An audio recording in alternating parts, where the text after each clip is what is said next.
Good morning, baseball fans, and welcome back to Dan's Vintage Baseball PC.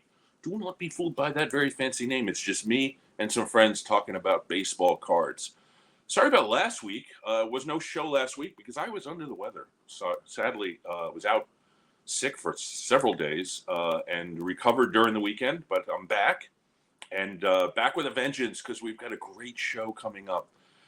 It's a two-parter because our guest is Tim Jenkins, who I regard as the number one Seattle Pilots card and memorabilia collector in the world. So this is going to be a special one. We'll talk about Tim's background when Tim comes on, but I just want to talk a little bit about the Seattle Pilots. As we know, the 1950s and 60s saw a lot of changes in the teams in the National and American leagues, beginning all the way back in the early 50s.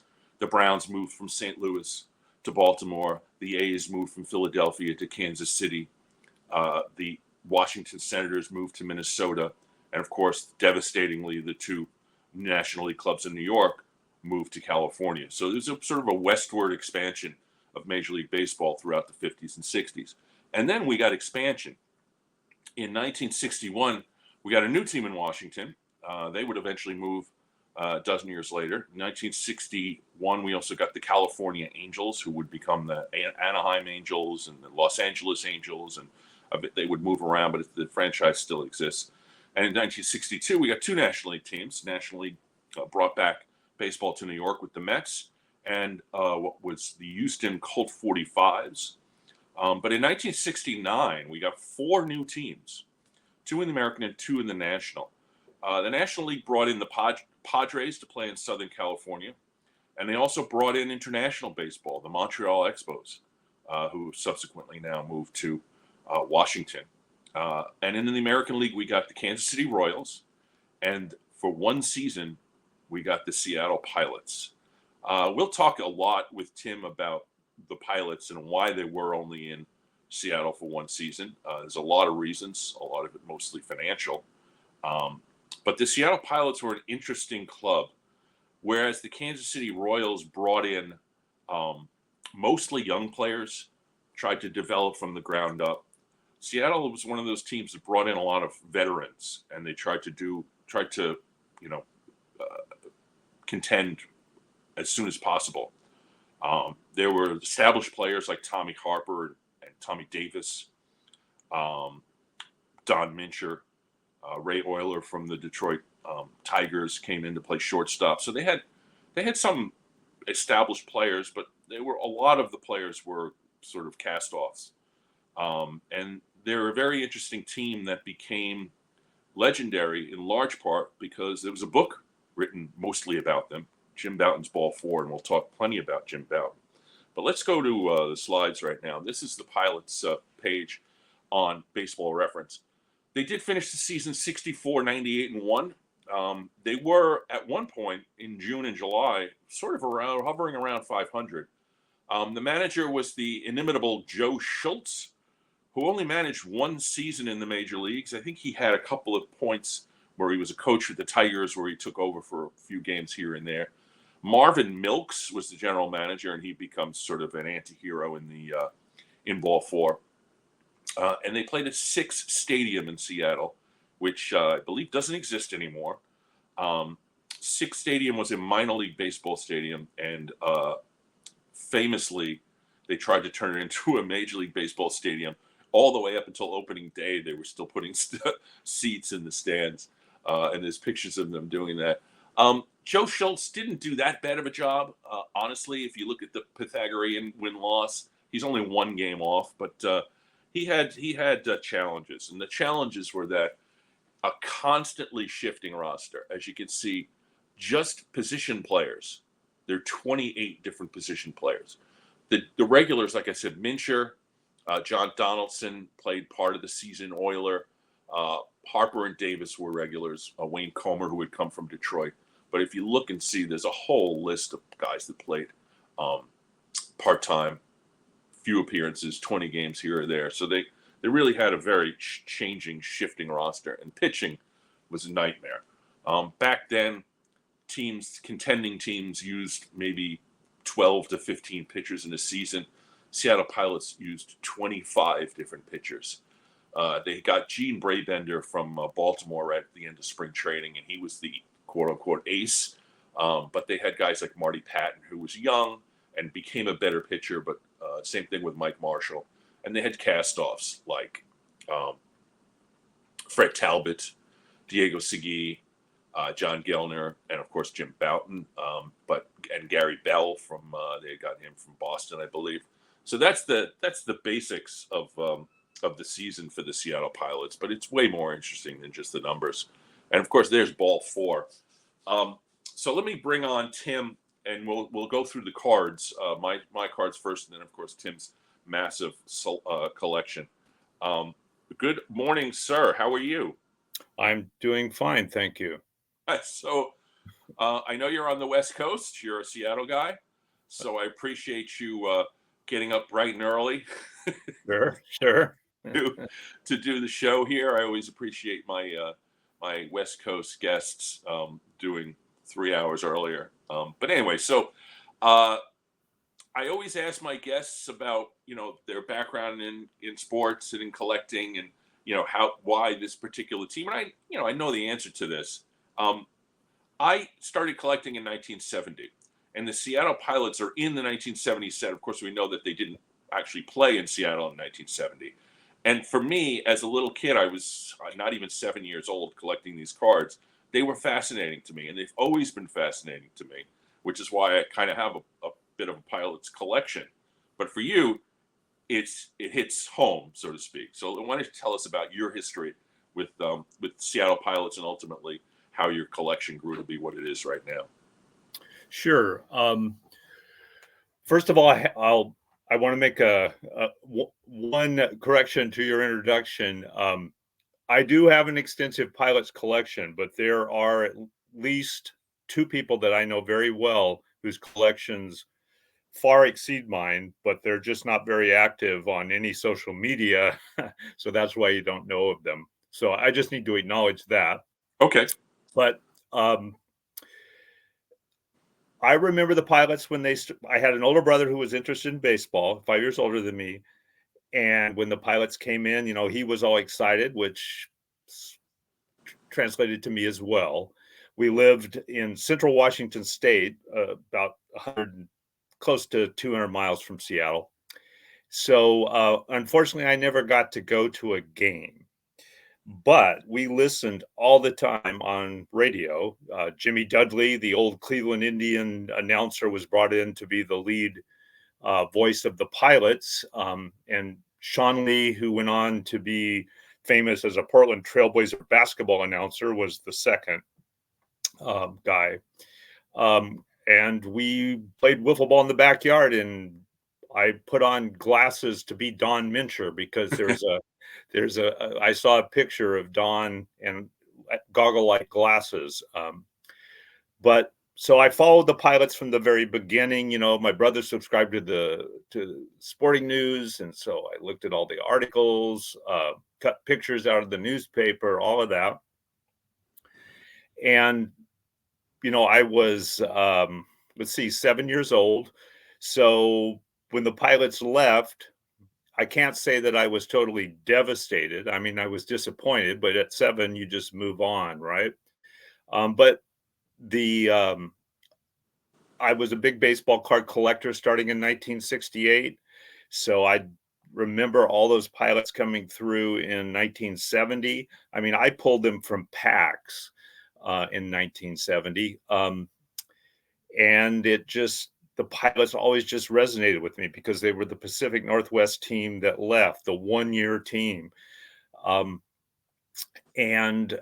started collecting things with the Pilots when I was a kid. You could still order buttons and pennants and various things that they had in stock from national magazines and that kind of thing. Then ball 4, my older brother, he bought ball 4. And so I read ball 4 probably at an age that I shouldn't have. Yeah, there's some stuff in there that I wouldn't recommend for a Yeah. 10-year-old or however old you Well, are. I was probably 9 when I first read it. In fact, in then later years, I reread it, and my teacher in the 5th grade wouldn't let me do a book report on it because it was too much adult content kind of thing. Yeah. But I just fell in love with all of the players. I mean, the thing about Ball 4, all the controversy that surrounded it, is it humanized baseball players. I mean, it put them on a level that everybody could understand all of their foibles, all of their anxiety about staying in the big leagues. It was just a masterpiece in letting you see the lives of mostly the marginal kind of players, not the superstars. Um, but all of that just coalesced into this, I dare say, obsession with the Pilots. And I've just been collecting the memorabilia as I got older. There would be gaps like in high school where baseball card collecting and stuff wasn't as important to me. But once I got out in the world and with a disposable income and moved to the Seattle area, going to card shops, I found lots of things in the 1980s in thrift stores in Seattle. I've got a pristine giveaway batting helmet. I've got bats.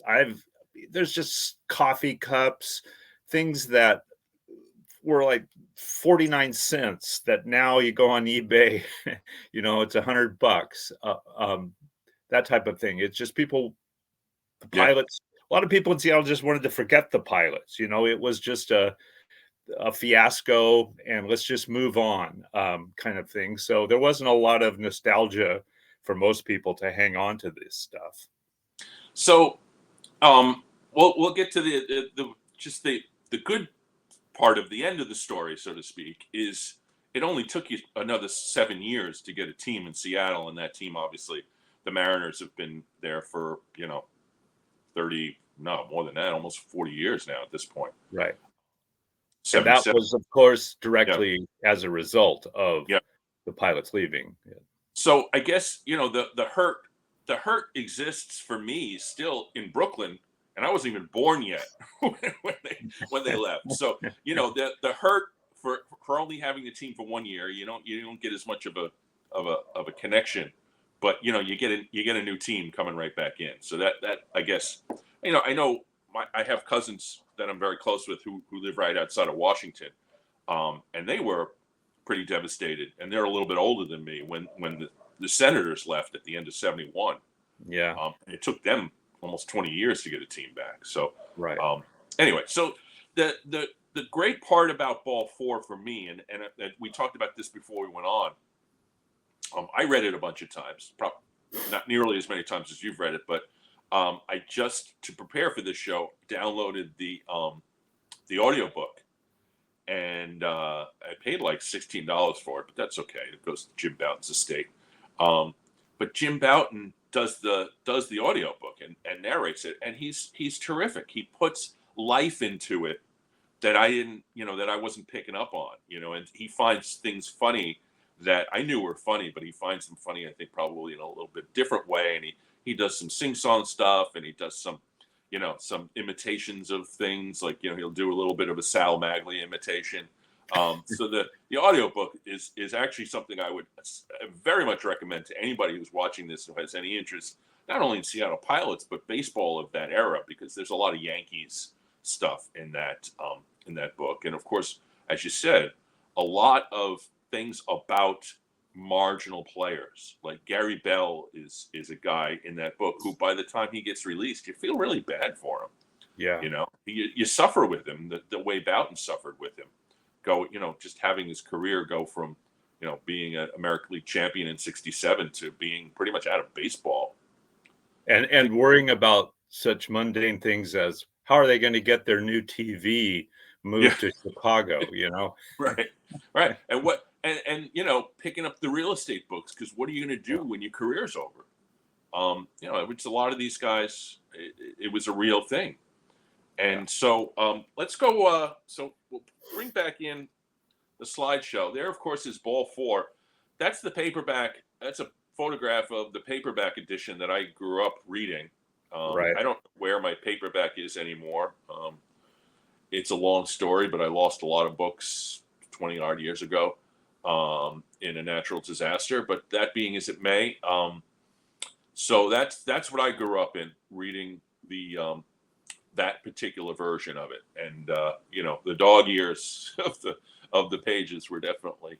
Um, so this is my collection, sans Joe Schultz, who we'll get to, but this is my collection of 1969 Topps Seattle Pilots, and I posted this on Twitter, and it got a lot of reaction. And my comment was, this is Topps' version of the Seattle Pilots in 1969. It's a very not very different, but it's different in some significant ways from the team that would go north, and then ultimately the team that would play much of the season. And I'm always amused by the fact that Raleigh Sheldon was selected to get a card in 1969. Well, Having one thing played, to always keep in mind with 69, and there was a boycott by Major League Baseball players of Topps, um, it, on the behest of Marvin Miller to try to get more money out of Topps. So Topps had to use a lot of old photos. So probably when they looked at the roster, that we've got a Raleigh Sheldon, let's put him in there. That's my guess. he played he played his last major league game in 1966. Yeah. He spent 67 and 68 in the minor leagues, and then he got cut, as we know from the Bowden book, very early on. He's one of the Right. early cuts. Right. So, and he never made it back to the major leagues. So Right. that was kind of interesting to me. The other one that's interesting, but it's not Topps' fault. Chico Salmon got traded for Brabender, so that was the end of spring training. So that's not their fault. And Piniella the same way, but Piniella was traded to the Royals. And who's the other guy on that card? Marv Marv Stahl. Stahl, or Right. Staley, I think is how it's pronounced. Okay. Yeah, he actually he was the first ex-major leaguer ever signed by the organization. And they churned through all of these infielders, but Marv was still up at their Vancouver Farm Club and never made it. Yep. But then he ended up with Montreal and played a few more seasons with Montreal and the Braves. But yeah, both of those guys on their only rookie star card didn't make the team. Never made the team. Well, Piniella, as we know from Ball 4, was struggling with, whether he was going to keep playing. He was sick of playing in the minor leagues. He was a 300 hitter in the minor leagues, and I guess he didn't see eye to eye with the Pilots organization. And they mercifully for him traded him, and he became rookie of the year. But some of these guys didn't hang on. Like Aker got traded to the Yankees. Right, early on, yes. Early on, and then ironically, he's one of the few that has on the spring training pilot uniform. Yeah, well, the way, I mean, you're right. Some of these pictures are recycled, including, interestingly enough, the left-handed catcher Larry Haney. Yeah. Yeah, that's one of the best in baseball history, I think, because you look at the 68 and the player or coach in the background, of course, is walking the other direction in the 68. So, yeah, that and the Tommy Davis had moved around a lot by then. He had gone from the Dodgers to the Mets to the White Sox, and now he's on the Pilots. And so, of course, Topps took a lot of pictures of these guys without hats on for this purpose. Right. Unfortunately, Barber, who had also moved around a lot, didn't have a hatless one, so they just had to black out the team. Same thing with Sheldon. But by the end of, I guess, spring training, they got some guys with the Pilots hats on. They got Patton and Aker, and I think that's Gus Gill. Gus Gill, yeah. Yeah, they settled that agreement. The Topps and the Major League Players Association came to an agreement. So they did get those. So in the last series, 7th series, 6th series, they put some actual, of course, they never wore that particular uniform in the regular season. It was just a practice uniform, which is another oddity about the Pilots. You've got all these pictures with 2 different sets of uniforms. Well, so 69 also, I pulled out some cards of guys who do have a significant role in Ball 4. Brabender, of course, was a pilot from the very beginning and was the quote unquote ace of the staff. Right. Pagliarone was Bouton's buddy in the bullpen.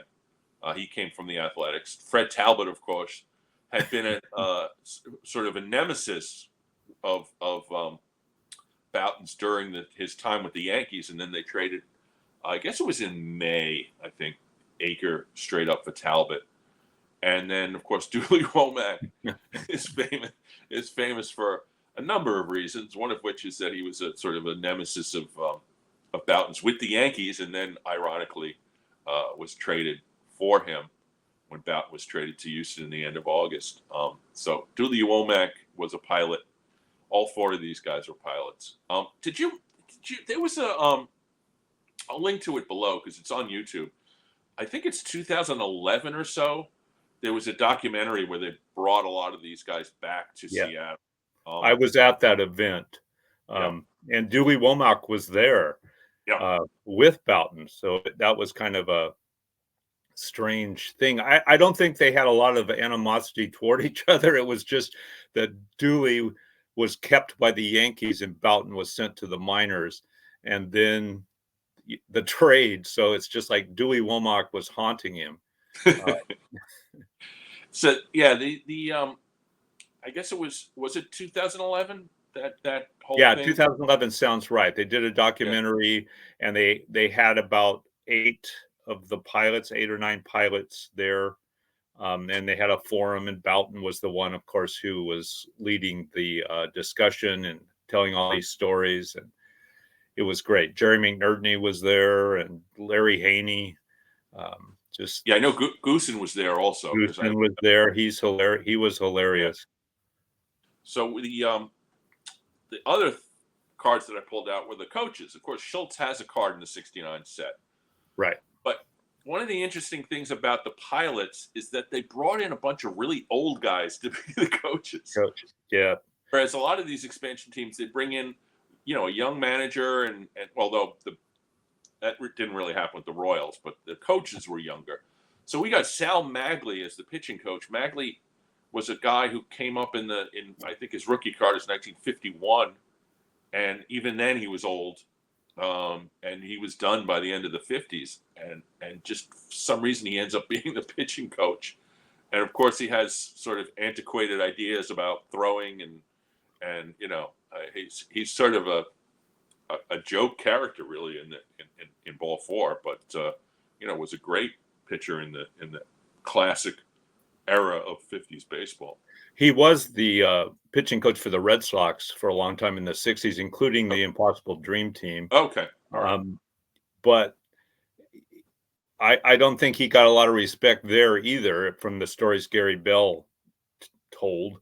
I think they wanted it was the same as drafting what players like Davis and Mincher and Rich Rollins that fans knew. They wanted this connection. They'd had minor league baseball for decades.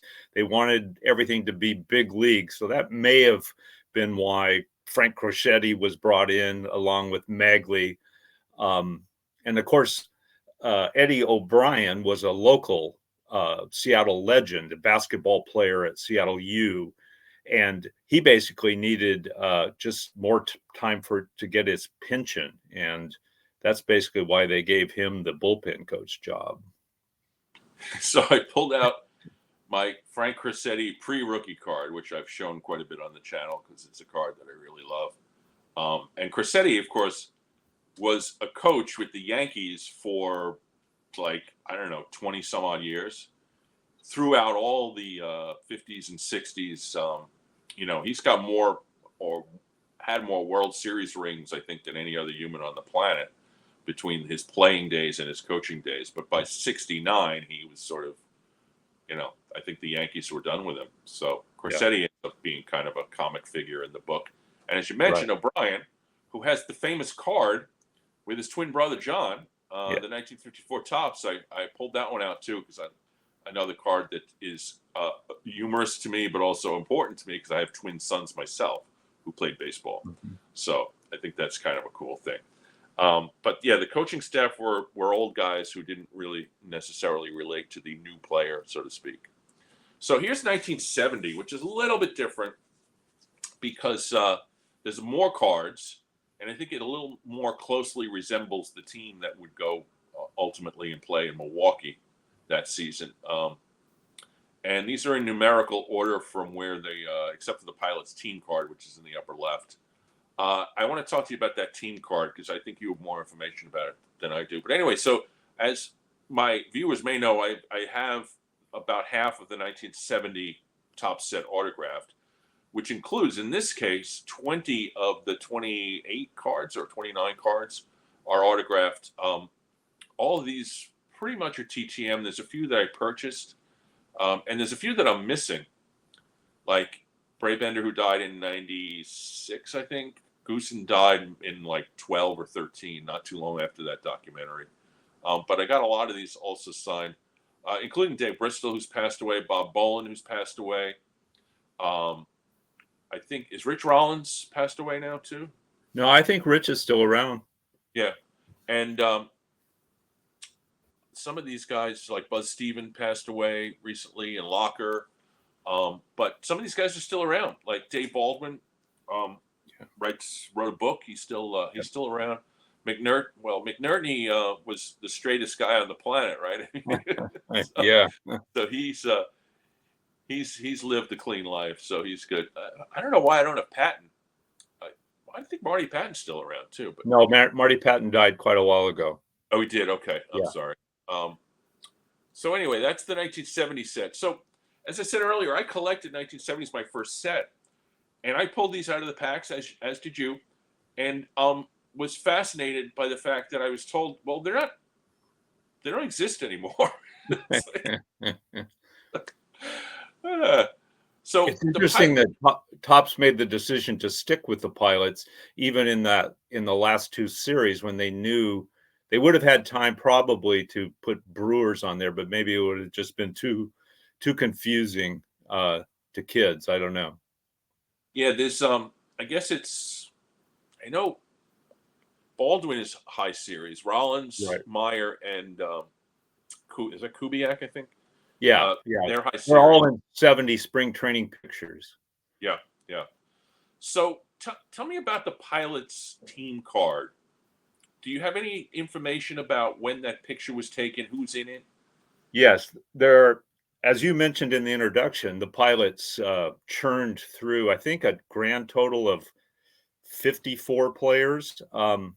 So there are actually two official team pictures. There's one that's taken in June, and this one is taken in either very late August or early September. And if you compare the players between the two, you can see that, like, for instance, in the team card, Jim Bouton isn't in there. So he's already been traded to Houston. Right. So that has to be September. And if you look at the June picture, Bouton is clearly in there. It's definitely a September picture, and it's facing the Six Stadium grandstands as opposed to the other one, which is out by the scoreboard. So they obviously used the one that, I think with team pictures, Topps pretty much got them from the clubs. They didn't take their own. Right. It's a lot to ask to get the team together just for a Topps photo. Yeah. Hovley came up late in the season too, so I'm assuming he's in the first one. He's in the second one, but not in the first one. Yeah, that's probably the case. Yeah. And that picture was also a giveaway at Pilot games. By Avis Car Rental sponsored it. I've got a couple of those. That same picture. The inimitable George Brunet. George. He's in there. He would be in the second one, but not the first one. Right. So here's a couple of oddballs. One is, and I know you have these, I believe that's 1970. Right. Yeah, it's 70. Tommy Harper. The Topps, I forget what they call these. They're not the Giants. They're supers, I think. Super, right. Okay. They got the identical back, but different picture in the front. So I came up with the Harper one. Now the miniature card, I got that fairly recently in a cracked pack of 70 Kellogg's, and I sent it off to SGC, and I thought it was going to do better than 7.5, but that's still pretty pretty good grade. And of course, Mincher wearing the Seattle hat there, which is classic. And the uniform and the home uniform. So that's either a spring training shot or one actually taken at Sick Stadium, even though that's RFK, I think, in the background, or Shea Stadium 1. Yeah. So pretty happy with that one. And then, hate to break your heart here, but in doing TTMs with Locker, Meyer, and Baldwin, each one of them on their own sent me this Topps did some sort of what is it called? A heritage, where they did the 70 card, but put them in Brewers uniforms because 1970, of course, they played in Milwaukee. I don't know if these cards are photoshops or not, or if they actually got Brewers photos. Oh, those look real. That Dave Baldwin one was probably from 1970. These are probably his is probably spring training 1971 would be my guess, because that's in Tempe. You can see the Tempe Butte in the background. But they still have the on the sleeve, the end of the white sleeve has the old Seattle piping. Yeah, the Brewers, of course, the switch was so late that they had to just take the Pilot logo stuff off on the first set of uniforms and just put the Brewers script on there. Yeah. So, yeah, I don't own any of these cards other than these 3 cards that were sent to me by these 3 gentlemen, at least one of whom has passed on. Sometimes these guys, you do a TTM and they send you more than you sent them. Right. Yeah. So I got those. Anyway, so we'll move on to your collection, which 30 minutes into the show, that's why we're having 2 parts. Okay. So tell us about what we have here. Well, these are their lithographs. Wheeldon, I believe, was the man's name who did these. And he did them from other teams as well. And the idea was that they were giveaways. Some other teams like the Padres and others, they would have advertisements on them. You could get them at gas stations and so forth. But these were given away at Pilot games. And because, and this would have been in August, September, when they were giving these away. And since the attendance was so poor, they had lots of these left over. So these are actually pretty readily available. I think I sent you a picture. It didn't make it up here, of the back, which has statistics in a biography on it as well. So you're seeing there were only 7 of them. So this is all that came out. So basically, if you went to a game and it was the time for Diego Segui to get your lithograph, then you got it as you came into the game. So you got Comer, Segui, Hegan, Mike Hegan. We haven't talked about McNertney, Ray Euler, Patton, Harper, and who's the upper left? Oh, it's Mincher. Mincher, yeah.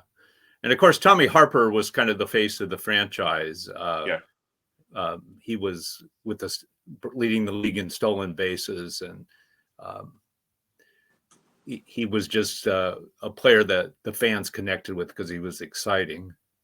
Yeah, Harper's an interesting story because he had been in Cincinnati. I don't know. Did he get drafted directly from Cincinnati to the Pilots? No, they drafted him from Cleveland. Cleveland, okay. Yeah, the Reds had traded him in before the '68 season to the Indians for Fred Whitfield, I believe. And he, for whatever reason, he didn't click in Cleveland, and so they put him in the expansion draft, and he was one of their first choices. And he had a good career with the Brewers, and then he ended up with the Red Sox, where he also was good. He started hitting home runs with the Red Sox. He hit 30 home runs one year. And I know it was mentioned at one point in Bouton's book that he was close to the American League record for stolen bases while with the Pilots. I think he stole in this, right? 73, I believe, 72 or 73. and that's the most in the American League since Ty Cobb. So it was kind of a big deal. He won and so, he was the local sports personality of the year that in '69, and they're sort of what little they did to promote the 1970 season. He's on the brochures and things, so he was really the linchpin of their franchise. And interestingly enough, Joe Schultz let them run. I was looking at the stolen base numbers, and I think Davis had a lot, Comer had a lot, even Mincher. Yeah. Joe had been the third base coach of the Cardinals, of course. Right. And Lou Brock was the engine for their offense, and so that's how he saw Tommy Harper. Yep. And knowing that they were going to struggle, you might as well try something. Yeah, and it's pointed out a number of times their offense was pretty productive. Right, especially the stadium, you couldn't help but yeah, right. it was so the shallow depth in the power alleys, and right down the line was 301. So yeah, you had a ballpark built for offense. All right. So we got okay. So is this like the team issue photos? Yeah, these are team issue photos, the press photos, and they made, as you can see, there's a bunch with the spring training uniforms on, and then as players joined the team, and there were many, as you mentioned earlier, right. Then they would take new ones like Brabender. There, you can see he's at Sick Stadium there, and right. Up in the top row, second from the left, is Danny Walton, who came over in the Tommy Davis deal from Houston. That's one taken later. And there's even different sizes of these as well. Yeah. I don't know if they got every single player. I only have in around 20 of these. Yeah, you got Magley in there too, looking pretty old. Here's some more of them. There's Crissetti and Mike Marshall. Marshall's an story too. Yeah, Marshall must have not gotten his picture taken in spring training, because he's that's definitely a Sick Stadium picture. And I like the guy up there in the top, Freddie Velasquez, that they called Poor Devil because he never got in the games and looked sad. Yeah. So Marshall, he ends up in the 70s becoming literally the Cy Young Award winner, and then he pitches for the Dodgers in the World Series. He's an interesting story because he started out the season pitching pretty well, and then just crashed out. His numbers are terrible. He's got like a 5 ERA, and he gets sent. He resists going to Vancouver, and ends up being sent to Toledo. Right. He actually hurt his shoulder. He was mugged in Cleveland. Right. And in those days, if you mentioned that you were injured, who knows what they might do with you. So he didn't mention it and just kept pitching, and it just wasn't working. Speaking of which, two to the left of him is I'm pretty sure that's Steve Barber. Right. Yeah, Steve. Yeah.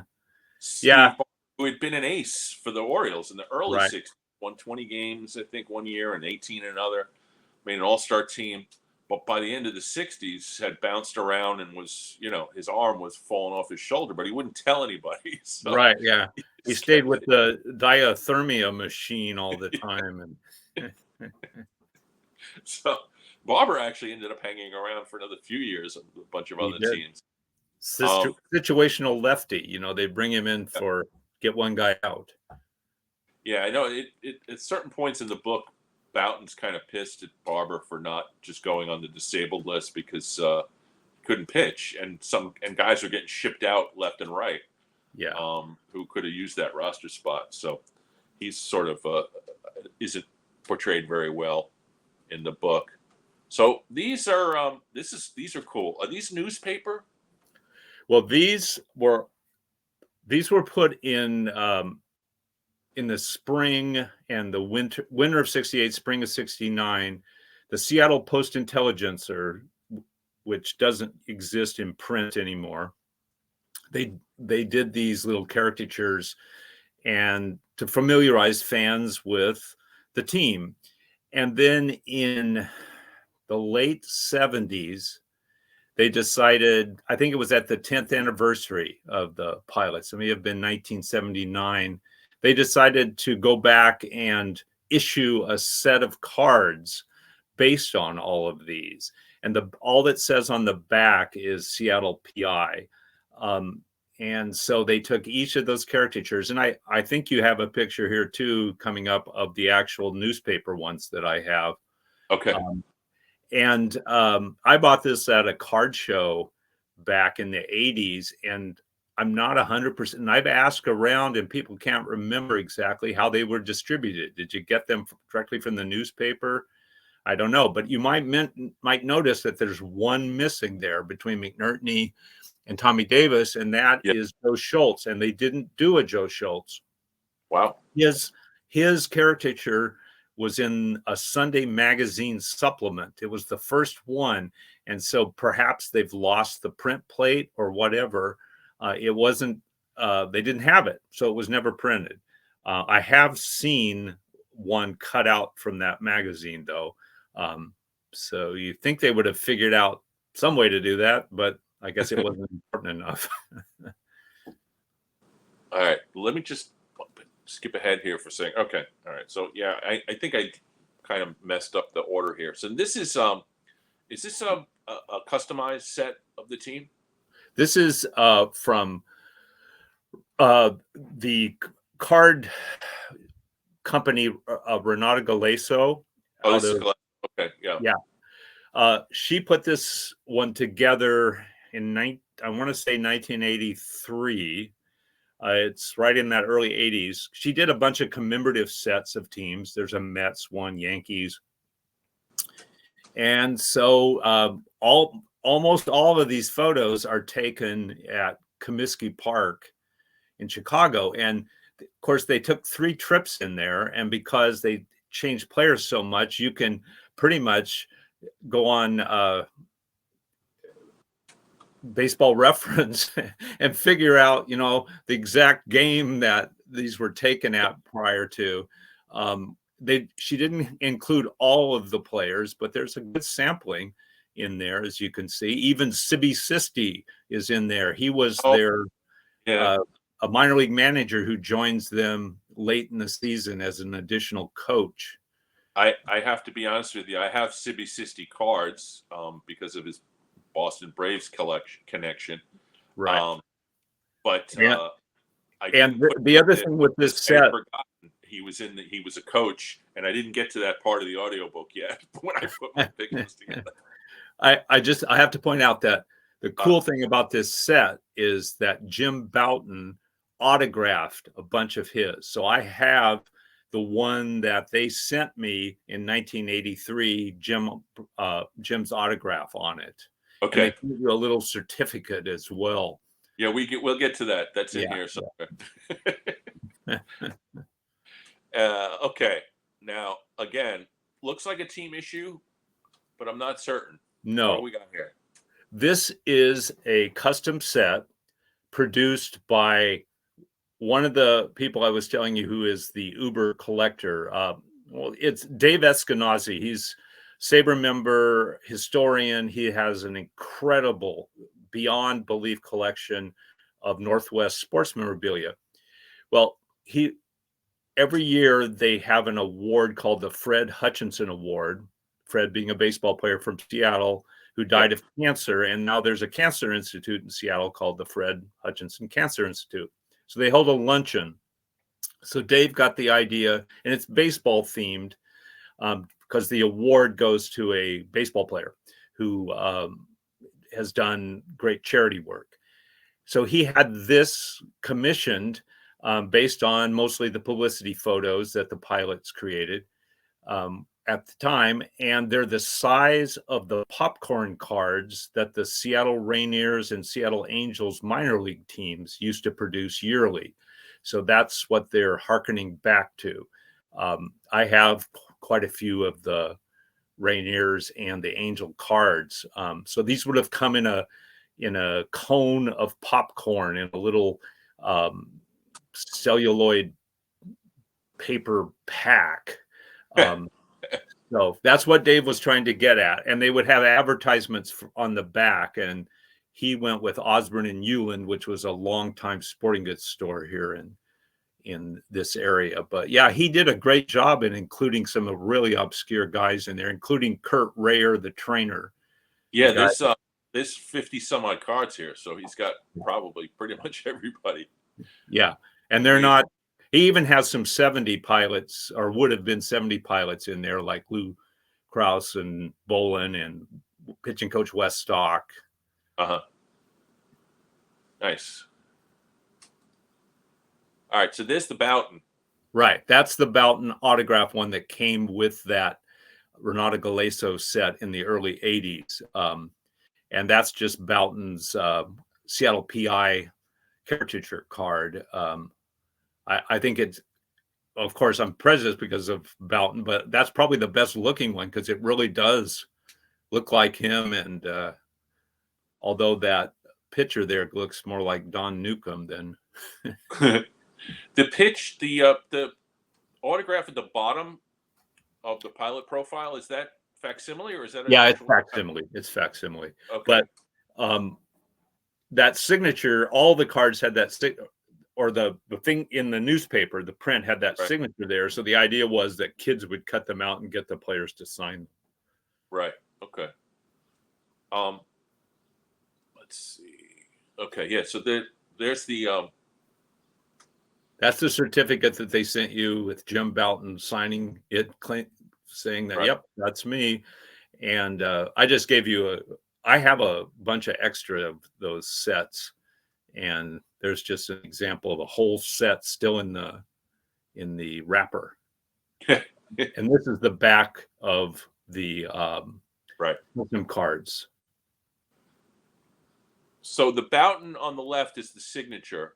The Boughton on the right is on the top of a.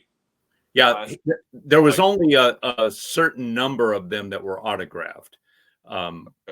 You had to get in early to buy those, but they kept producing them without the autograph. So that's a whole set, never taken out of the wrapper there.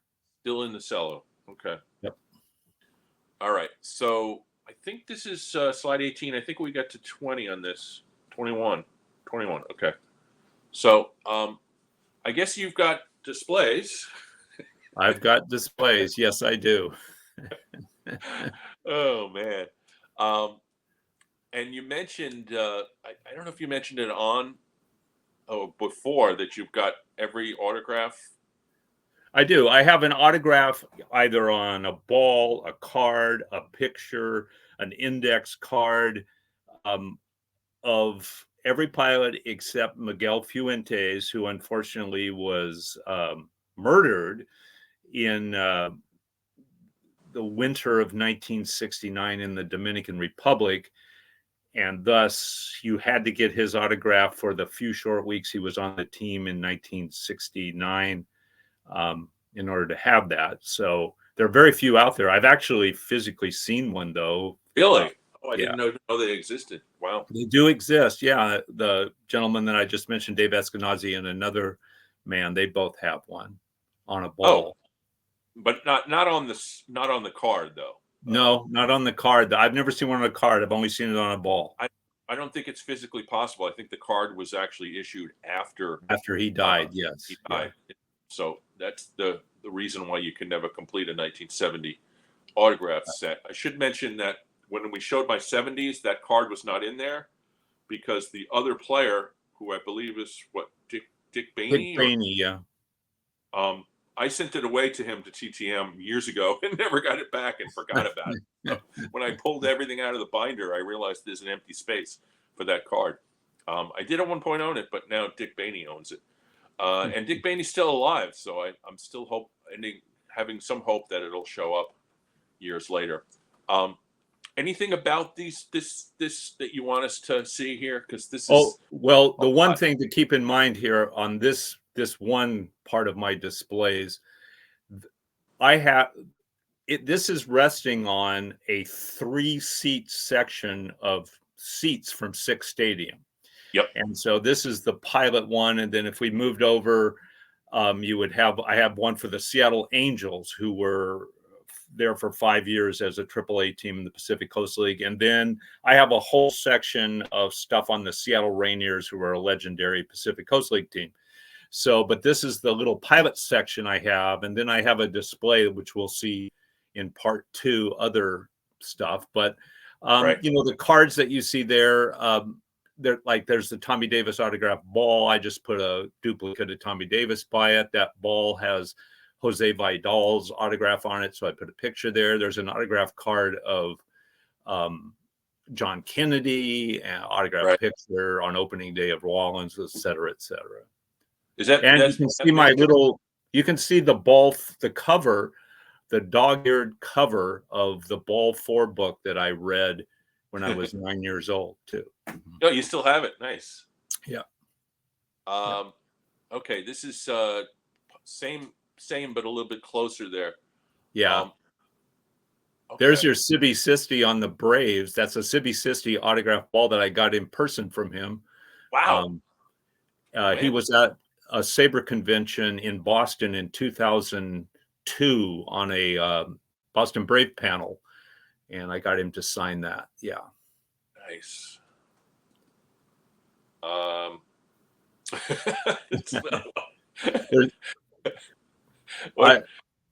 Okay, yeah. So there's the whole 3 stadium seats, and you can see that, and the wall behind it, I've got pilot autographed pictures, cards, and underneath there's 3 of the giveaway bats. One of them is pristine. The Mike Hegan one has never been used by kids.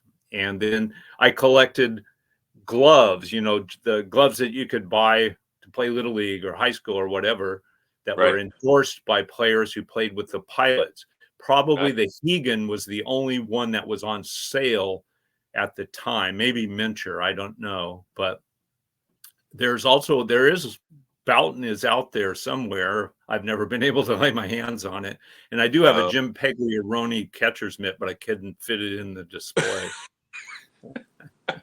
Well, Pagliarone hung around for a while. He wasn't. All right, so this is the last slide of part 1. Okay. So the importance of this one is you can see the cards that the Seattle Post-Intelligencer are issued in the late 70s. Right. And you can see the actual newspaper profile that were cut out from the paper. Those are, I love the artist did a fantastic job on the facials. Well, he did, yeah. They're very realistic, yeah. Yeah, and then of course on the left, House of Thrills, Six Stadium. Yeah, that's the September program, and that is on Bat Day against the Yankees on early August 2nd, I think. That's the biggest crowd that ever made their way in, about 23,000 fans packed in there. Yeah, there's a reference in the book about how they drew pretty well against the good teams, and then the crappy teams, they got nobody. Right. So they had big crowds for Baltimore and then nobody for Detroit. Although Detroit was still a pretty good team in '69, they just fell off. Right. So we do have a part 2 coming up, which through the magic of video recording, we will be wearing the same shirts. And it did rain a little bit here, and it rained a little bit there during the recording, but it's not raining now. So Tim, thanks for coming on. Viewers, there's a 2-parter. So you've got this one coming out today, Saturday, and next Saturday we'll have the next part of this amazing collection with Tim. And so we'll see you next week.